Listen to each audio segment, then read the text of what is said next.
Habari za michezo, hii ni Saidi TV Media 2. Klabu ya FC Flambeo Ra imetangaza kushindwa kusafiri kwenda mji wa Bukavu kwa ajili ya kushiriki mechi zake rasmi kutokana na hali ya usalama kuzidi kuwa mbaya katika eneo hilo.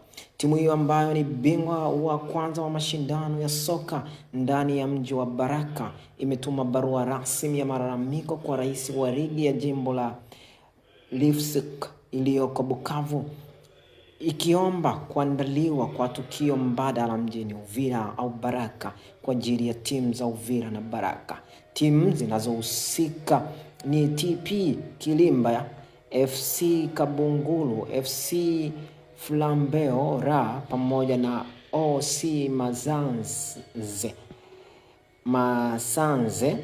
Kupitia barua iliyosainiwa kwa rais wa klabu hiyo Papi Baruti Amisi pamoja na katibu wa michezo Isaki Kamangu Ibrahim, FC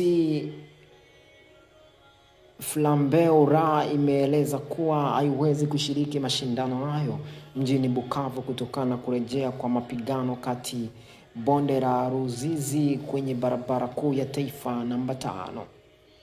Kwa mjibu wa klabu hiyo, barabara ya Uvira Bukavu ndiyo njia pekee ambayo ingewezesha timu kufika Bukavu kwa ajili ya kucheza mechi zake zote kama zilivyopangwa kwenye ratiba rasmi ya mashindano. Kutokana na hali ilivyo, FC Flambeo Ra imeeleza kuwa tatizo hilo ni nguvu majors, hivyo imeomba maandalizi waandae kituo salama mjini Baraka ili timu za Baraka na Uvira ziweze kucheza katika mazingira salama kabla ya kurejea Bukavu pale hali ya usalama itakavyokuwa imetengama.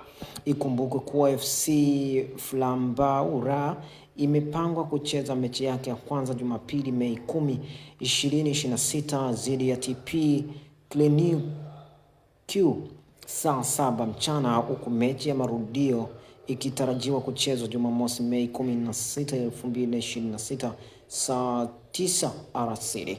Habari hii imeandaliwa na Kimodo Msafi wa Saidi TV Media. Endelea kusubscribe, kulike na kucomment. Uwe na wakati mwema. Bye bye.